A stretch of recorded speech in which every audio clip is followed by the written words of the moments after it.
अस्सलाम वालेकुम, मैं हूँ शाहिद हुसैन। एक और वीलॉग आपकी खिदमत में हम पेश करेंगे। असगर उमर साहब जो कि सीनियर रिपोर्टर हैं, हमेशा हम इनको मेरे साथ देखते हैं। असगर भाई, बहुत सारे खदशात, बहुत सारी चीज़ें ऐसी थी जो हमने लोगों को रिपोर्ट की, अपने व्यूअर्स की रिपोर्ट की कि सिंध हाई कोर्ट का बेंच चूँकि जो तजावज़ात के ख़िलाफ़ ऑपरेशन या तजावज़ात के ख़िलाफ़ जो केस सुन रहा है वो तब्दील हुआ था। उसके बाद फिर हमें लग रहा था कि अब अफसरान जो है किसी न किसी तरीके से उनको गुमराह या उस बेंच को गुमराह करने में कामयाब हो जाएंगे, जो कि जिस तरह पहले एक बेंच को नहीं कर पा रहे थे। अब पिछला तकरीबन जैसे पीर से केसेस की समाअत शुरू हुई, हम रोज़ाना रिपोर्ट कर रहे हैं और इंतहाई धमाकेदार खबरें सामने आ रही हैं, वो नाज़रीन को बताते हैं। दूसरा, एक आज दो केसेस बड़े अहम थे। एक तो जैसे अलीज़ा आर्किड और अलबारी टावर के बारे में हमने हमेशा रिपोर्ट किया हुआ है लोगों को, सुप्रीम कोर्ट से लेकर हाई कोर्ट तक। आज हाई कोर्ट में समाअत इसलिए नहीं हुई कि चूँकि सुप्रीम कोर्ट में समाअत होनी है, और सुप्रीम कोर्ट में ये केस डिलिस्ट कर दिया गया क्योंकि बेंच में शामिल जस्टिस काजी अमीन साहब जो हैं, कहा जा रहा है कि उनकी तबीयत नासाज थी, इसलिए ये केस समाअत आज वीडियो लिंक के ज़रिए होनी थी, नहीं हो सकी है। सिंध हाई कोर्ट में अलबारी टावर केस की समाअत में क्या हुआ, और उसके बाद चूँकि अलीज़ा आर्किड की जब केस की समाअत हुई तो उस दौरान भी आप मौजूद थे, और उसके बाद फिर अब SBCA के अफसरान की और बिल्डर माफिया की जिस तरह दौड़ें लग रही हैं या उनके खिलाफ भरपूर अहकाम सामने आ रहे हैं, जिस तरह हमने गुज़श्ता रोज़ भी रिपोर्ट किया मक्का टेरेस के हवाले से कि कार्रवाई हो गई। हालांकि ऐसा लग रहा था कि कार्रवाई के लिए किसी तरह टाल मटोल से काम ले लिया जाएगा, लटका दिया जाएगा। तो इन सारी चीज़ों को आप किस तरह देख रहे हैं? देखें, शायद ये बहुत ज़्यादा मामला जो चाइना कटिंग और ज़मीन और कंस्ट्रक्शन के मामला हैं कराची में बहुत ज़्यादा अहम हो गए हैं, क्योंकि जब से नस्ला टावर और ये तो एक बिल्डिंग का मामला था, लेकिन इसके साथ साथ गुजर नाला पे सैकड़ों लोगों को हटाया गया, तो इस मामले में लोग बहुत ज़्यादा हसास हो चुके हैं। अदालतें भी हसास हैं, पूरा मुआशरा, अदालतों पे क्रिटिसिज्म भी आया, तनकीद भी हुई, और कुछ लोगों ने अप्रिशिएट किया कि शहर में चलना फिरना मुश्किल हो गया था और लोगों की ख़रीदारी हर वक्त जो उनकी जमा पूंजी थी वो ख़तरे में रहती थी। बिल्डर माफिया हो या दूसरे लोग हों, कब्ज़ा माफिया, पोर्शन वगैरह बनाना, ये उनके ख़तरे में होता था, तो वो इसको अप्रिशिएट कर रहे हैं कि कुछ चीज़ें रेगुलेट हों और कानून साजी पे किया जाए। तो अदालत में जिस तरीके से इससे पहले अदालतों में हो रहा था और अदालतों ने और हाई कोर्ट ने सुप्रीम कोर्ट की कार्रवाई के बाद सख्ती की थी, तो ये हुआ था कि रोस्टर चेंज होने के बाद शायद इसमें तब्दीली आएगी, और वो हमने देखा कि शुरू के दिनों में ये तब्दीली भी आई, क्योंकि वकील हजरात कुछ ना कुछ अपने क्लाइंट के लिए स्पेस लेते हैं, कुछ जगह हासिल करते हैं, तो कुछ मामला डिले भी हुए, क्योंकि इससे पहले जो थे ज़फ़र राजपूत साहब और कमाल साहब का एक कॉम्बिनेशन बन गया था। डिवीज़न बेंच के दोनों अरकान जो थे वो इस मामला में दिलचस्पी लेते थे, लेकिन अब हम ये देख रहे हैं कि जस्टिस हसन अज़हर रिजवी, हालांकि ये सीनियर जज हैं और ये भी अब कार्रवाई कर रहे हैं, लेकिन इनके साथ जस्टिस राशिदा असद बहुत अच्छे तरीके से ऑब्ज़र्व कर रही हैं, लेकिन अभी उन्होंने इस कार्रवाई में पार्टिसिपेट नहीं किया, इस पर ये कुछ रिपोर्ट्स पर अपना रद्द अमल देना शुरू नहीं किया है, तो ये सूरत हाल सामने आ जाएगी। इसके साथ साथ एक और चीज़ हम ये देख रहे थे कि पहले बेंच में ये थी कि फ़ैसले कानून के मुताबिक करते करते वो जो बाद औक़ात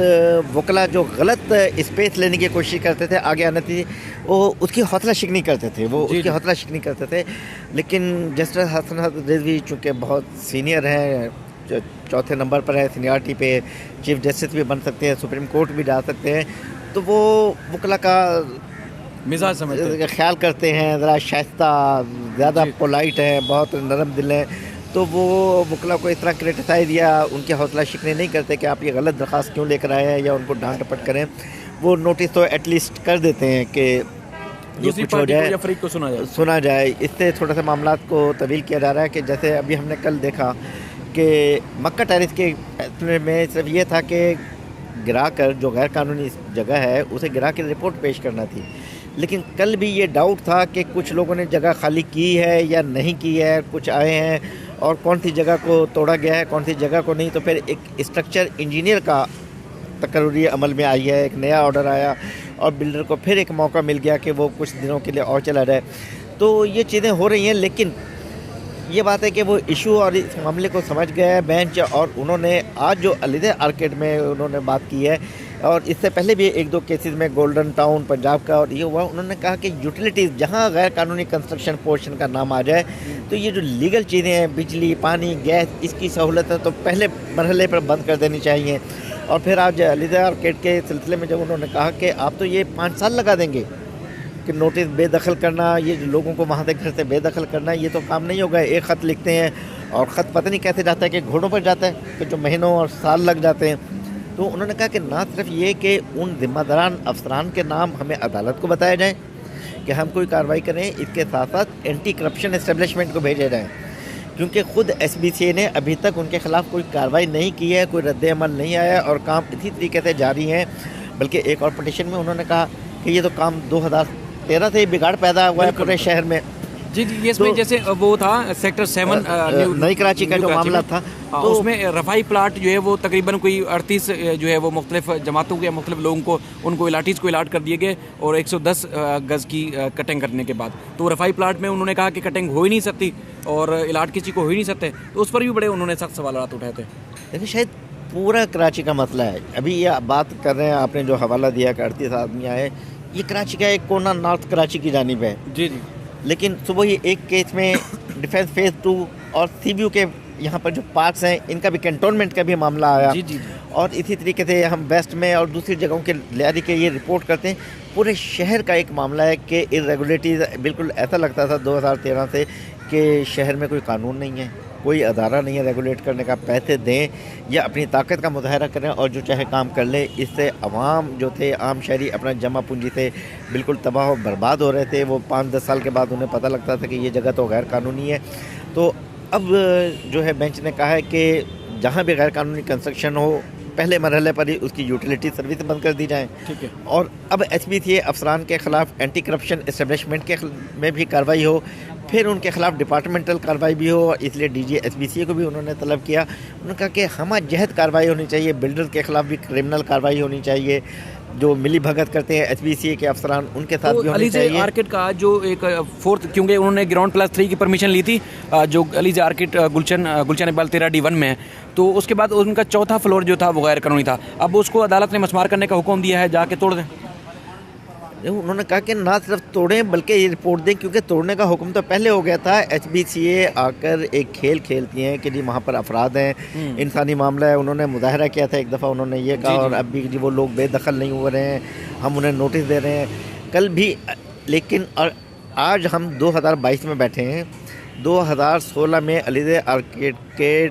ठेकेदार और बिल्डर के ख़िलाफ़ मुकदमा दर्ज हो चुका है और आज तक कोई कार्रवाई बड़ी नहीं हुई। कोई कार्रवाई उनके खिलाफ नहीं हुई। जिनके खिलाफ क्रिमिनल केसेस हैं, उन्हें यहाँ पर कंस्ट्रक्शन की और अपना कारोबार करने की आज़ादी है। अदारे उनके खिलाफ कार्रवाई नहीं कर रहे हैं, उन्हें लोगों को फिर छोड़ देते हैं वो लोगों को लूटने के लिए। तो अदालत अब कोशिश कर रही है कि इनके गिर्द घेरा तंग किया जाए और इनको किसी एक जगह पर लाकर फोकस किया जाए, ताकि इनके खिलाफ आइंदा मरकूज़ कार्रवाई हो सके और कोई उसका नतीजा आ सके। इस तरीके से कोई काम सर भाई, हम अलबारी टावर की तरफ आते हैं, लेकिन जो एक बीच में अपने दूसरे वाले केस की बात की जो कंटोनमेंट एरियाज़ में है, जिसमें एक पार्क के अंदर जो है वो कब्जा हुआ है DHA फेज़ 2 में, लेकिन अदालत ने जब ये CVU के ऊपर ब्यूटिफिकेशन के नाम पर जिस तरह आए रोज़ कभी ईंटें लगती हैं, कभी निकाल दी जाती हैं, जैसा आपने कहा कि घोड़ों और ऊँटों वालों से भी टैक्स लिया जाता है, आवाम से भी टैक्स लिया जाता है, वो इसी तरह ब्यूटिफिकेशन के नाम पर तबाह कर दिया जाता है, तो वो मामला क्या है और उसमें अदालत ने क्या रिपोर्ट तलब की है और किससे रिपोर्ट तलब की है? लेकिन ये फ्रंट बीच के नाम से यहाँ पर कुछ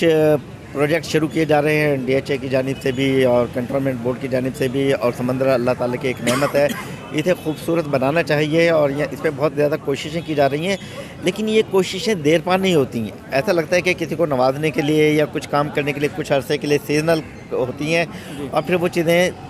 तबाह हो जाती हैं, फिर वो तबाही का शिकार हो जाती है, फिर नए टेंडर होते हैं, फिर नई कार्रवाई होती है, नए फंड, नया बजट शुरू हो जाता है। अब उसमें क्या मामलात होते हैं, इस पर अदालत ने कंट्रोलमेंट बोर्ड से भी ये रिपोर्ट मंगाई है कि आप ये बताया जाए कि क्या सूरत हाल है। ये ईंटें हर 2, 4, 6 महीने के बाद क्यों उखड़ जाती हैं, जबकि आप एक टैक्स एक छोटे छोटे आदमी से ले रहे हैं, ऊँट वाले से भी ले रहे हैं, यहाँ आने वाले तमाम शहरियों के साथ पार्किंग फ़ीस वगैरह होती है। ये तमाम मामलात होते हैं। तो अदालत ने आज कंट्रोलमेंट बोर्ड से भी कहा है कि वही इसको जवाब दाखिल करें।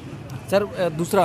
अलबारी टावर का सुप्रीम कोर्ट में समाअत होनी थी, वो नहीं हो सकी। सिंध हाई कोर्ट में इस 2017 से ज़ेर समाअत है, उस पर भी कोई कार्रवाई नहीं हो पा रही। अलबारी टावर का हम पहले भी रिपोर्ट करते रहे हैं, लोग इंतजार में, क्या अगर वो गैर कानूनी जगह पर है तो क्या वो मसमार होगा या नहीं होगा। आज खासतौर पर सिंध हाई कोर्ट में क्या हुआ और सुप्रीम कोर्ट में किस वजह से समाअत नहीं हो सकी है।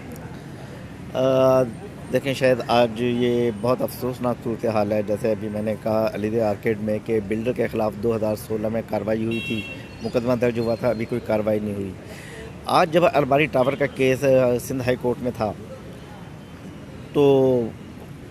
प्रोसीडिंग के दौरान ये बात सामने आई कि वो सुप्रीम कोर्ट में है और ये फैसला वहाँ करेंगे, लेकिन पटिशनर का कहना बहुत ज़्यादा रीज़नेबल था। उसका कहना था कि हमने 2017 में ये केस फाइल किया था कि एक एमिनिटी प्लाट पर कब्ज़ा कर लिया गया है, कुछ के ने किया है, कुछ ये अलबारी टावर बना दिया है, कुछ बिल्डर्स ने कब्ज़ा किया है, लेकिन चूंकि सिंध हाई कोर्ट में ये फैसला नहीं हो सका, इसलिए सुप्रीम कोर्ट को ये कार्रवाई करना पड़ी है। तो बिल्कुल आज तो सुप्रीम कोर्ट की कार्रवाई किसी वजह से कि एक जज साहब की तबीयत नासाज होने की बिना पर नहीं हो पाई, लेकिन 2017 से चूँकि केस का फैसला यहाँ हाई कोर्ट में नहीं हो पाया और फिर ये जब नस्ला टावर के ख़िलाफ़ कार्रवाई हुई और दूसरे एमिनिटी प्लाट की लिस्ट मांगी गई तो उसमें ये भी आया, क्योंकि 4 साल 5 साल में फ़ैसला नहीं कर सकी थी ये सिंध हाई कोर्ट। और इससे पहले नस्ला टावर में भी यही हुआ है कि उस ज़मीन के बारे में 85 से एक केस पेंडिंग पड़ा हुआ है सूट, जबकि अब तो बिल्डिंग गिराने का हुक्म दे दिया गया है, लेकिन हाई कोर्ट उसका फ़ैसला नहीं कर सकी है। तो ये भी बहुत अफसोसनाक सूरत हाल है कि जहाँ दूसरे अदारों की कारकर्दगी